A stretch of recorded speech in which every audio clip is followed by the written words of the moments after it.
When the Man Comes Around by GentlemanJ. Chapter 2.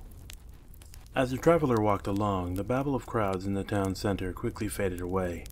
Out here, away from all the bustle and commotion, the only sounds to be heard were the rustling of the wind in branches and the droning of a few lazy bees. Soon, the forest scattering of trees began to thin out, slowly shifting from unkept wilderness into orderly rows of well-dressed apple trees. It was clear that each tree had received plenty of loving care to grow so strong and healthy. With sturdy trunks and vibrant viridian leaves, each tree's dozen of branches hung heavily with ripe, delicious fruit that ranged in color from deep red to bright green to brilliant gold shining in the sunlight. It was as if... Ow! The traveler said, more out of surprise than pain as he felt an unexpected thump on his head. At his feet, a bright red apple rolled to a stop. Picking up the fruit, the young man looked overhead at the branches, wondering where it had come from, and noticed a mass of leaves moving in a distinctly odd manner. Peering a little more closely, he was quite surprised when all of a sudden a small, freckled face popped out. "Gee, sorry about that, mister," the little girl replied, disappearing back into the leaves before shimmering down the tree trunk. Once aground, she stood there grinning at him, wearing little jean overalls, a big pink bow on her head, and an even bigger smile on her face. The traveler could see she was missing one of her front teeth. "I was trying to get that one," she said, pointing at the apple at his feet, "but it looks like it got away from me." "It's fine," he said, giving the apple a quick polish before handing it back to her. "Thanks, mister," she replied, and immediately took a big, noisy bite. "So, what brings you out to Sweet Apple Acres?" the little girl asked around a mouthful of fruit. "Looking for Miss Twilight Sparkle. I was told she might be here." The child mumbled thoughtfully, taking another bite of the apple. "You should ask Applejack. She probably know. Come on, I'll show you." And with that, the little girl skipped off, giving the traveler no choice but to follow along, rather bemused to say the least. As a stranger, and a man familiar with strangers, being accepted so openly was not normal. Nice, but definitely not normal.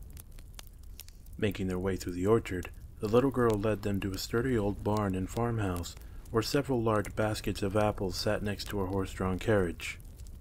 "Hey, Applejack!" the little girl hollered at the top of her lungs. "Where you at? We got the visitor." "Applebloom, what in tarnation are you yelling about out here?" came another voice from inside the barn. A moment later, a cute blonde girl in a tied-up checkered shirt and Stetson stepped out with yet another basket of apples. She, too, had freckles. "Oh, there you are, sis," said the younger girl as she skipped over to Applejack, who apparently was her sister if the traveler had understood the lisp right. "This guy's looking for Twilight, and somebody told him that she'd be here. You seen her around?" Applejack looked up, and just noticed that there indeed was a stranger standing there with them. "Well, shucks, beg your pardon for that, mister," she said, dropping the basket of apples next to the others. "I've been running around so much I can't tell heads from tails no more. Welcome to Sweet Apple Acres. The name's Applejack." With that, she took the traveler's hand in hers and gave him a firm handshake. Though she only came up to chin-height on him, the strength of her grip would have put many men to shame. "No problem," he replied, returning the shake, albeit not quite so enthusiastically. "Miss Pinkie Pie said I might find Miss Twilight Sparkle here." "You looking for Twilight? Shoot, you just missed her. Just stopped in not some 10 minutes ago checking about them apples. Apples which my little sister here," she added, sending the young girl a keen glare, "should have been helping me load up." The gap-toothed girl gave her sister a sheepish grin. Oops. "I'll take you over there as soon as I'm finished," Applejack grunted as she lifted a basket of fruit. "So why don't you make yourself at home whilst I finish up here?" The traveler took a look at Applejack, then at Applebloom, then at the number of baskets to be loaded. The little girl probably wouldn't be able to help with much of the heavy lifting, and the number of baskets meant there would indeed be a lot of heavy lifting. Regardless of how tough this Applejack was, she was still a girl. "Hey, what you doing, mister?" Applebloom asked. Applejack turned from the wagon and watched the traveler set down his things and take up a basket of apples instead. "Oh, that's mighty kind of you, mister," Applejack said. "But I can't be asking a guest to help out with my work. It just ain't right." "You didn't. I volunteered," the traveler shrugged, heaving the basket onto the cart and squatting to pick up another.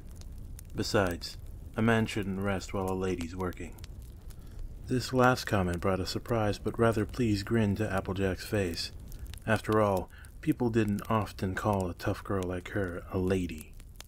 "Well, ain't you just the gentlemanliest feller I ever did meet?" "Thanks, stranger," she grinned, tipping her hat in salute. "I sure do appreciate it." The three set off to loading the wagon, the two older ones heaving the baskets onto the wagon as Applebloom dragged them towards the front. As they worked, the two sisters began chatting about Ponyville's upcoming festivities. "So, what do they need all these apples for, Applejack?" little Applebloom asked as she struggled to drag an extra full basket forwards. "Why, it's for the marshals, of course," Applejack replied. "You know that the apples from our orchard are some of the best around. That's why we figured if we're going to welcome such a mighty fine band of Equestria's finest, we ought to do it with the best we got, and that be our apples." "These marshals," the traveler grunted with more fruit.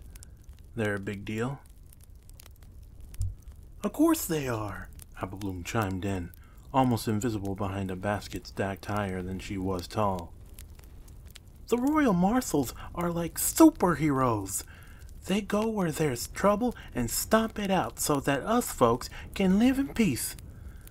My friend Scootaloo's always talking about how she'd join him if she wasn't already joining the Wonderbolts." "Wonderbolts?" Applejack asked. "As in the best band of rune flyers in the country? Those Wonderbolts?" "Yep," the little girl nodded. "Of course, she doesn't have her own set of spell wings yet, so it's still kind of early to say. That's why she practices with rainbow dashes, but it's still not the same as having your own, you know?" "They sure is fancy flyers, I'll give 'em that," Applejack agreed, heaving up another basket. "But I still say them marshals is more impressive. The Wonderbolts put on shows, but the marshals? Well, they go around helping people, you know? Lending a hand to folks in need, no matter how long the road or how dangerous the trip. I think that kind of selfishness make 'em something else entirely." The traveler just picked up another basket. In fairly short order, the three of them had all the apples loaded and ready to go. Placing her fists into the small of her back, Applejack leaned back and cracked her stiff spine. It sounded like tree branches snapping. "Well, stranger, I gotta say, I sure am grateful for your assistance." Applejack grinned as she gave him a hearty slap on the back. The traveler couldn't help but wince. Girl or not, she could probably knock over lesser men with that kind of power. "So anywho, we'll drop these off with Pinkie Pie and see if we can rustle up twice where Uh-oh.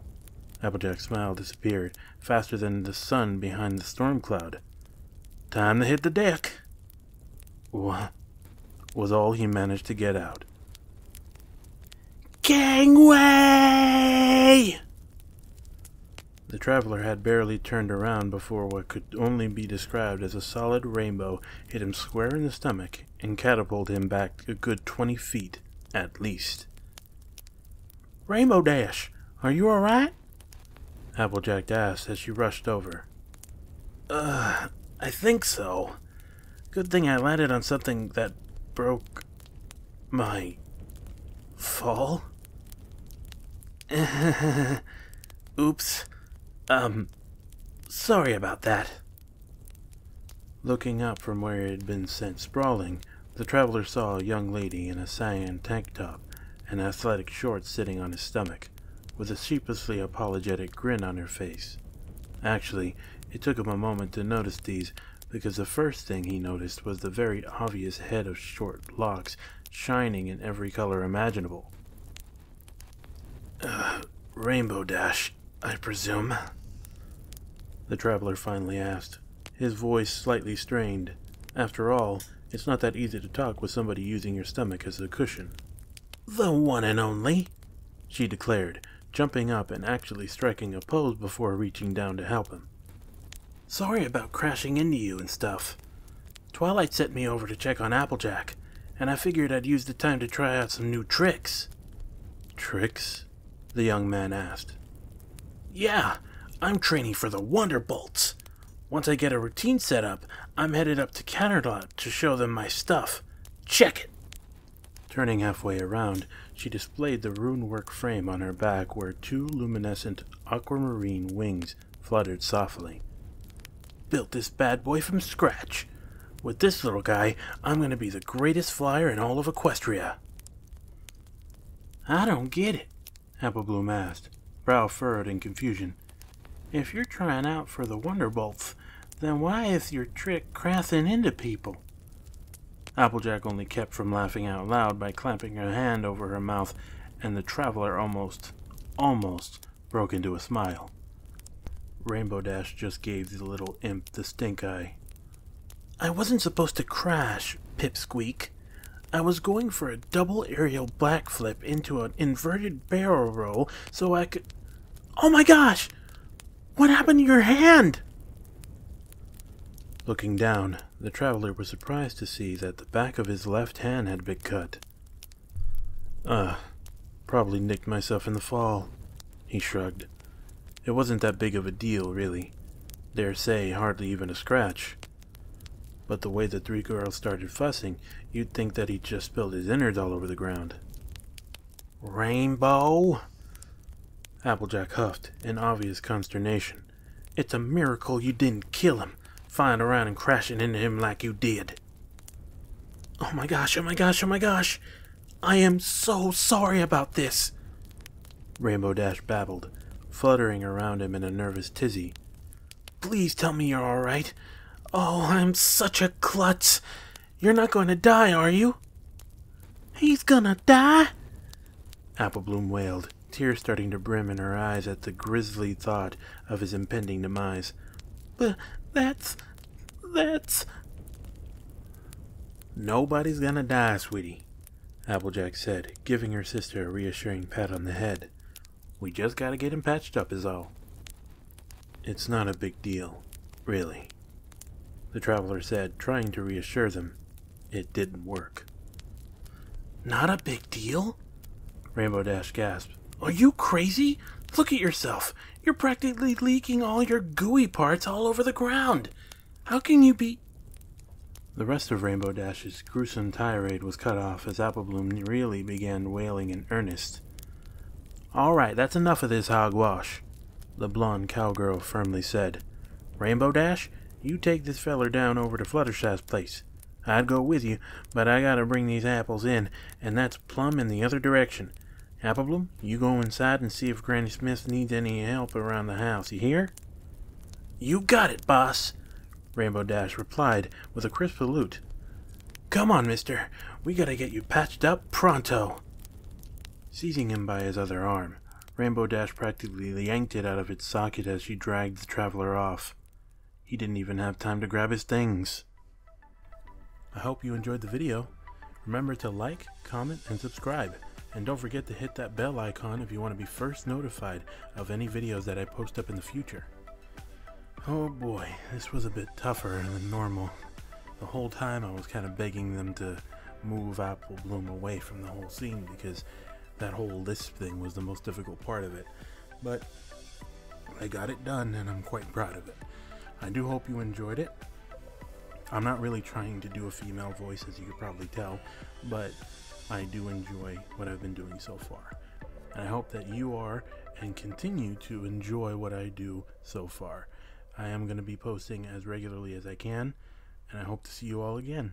Love you guys. Bye.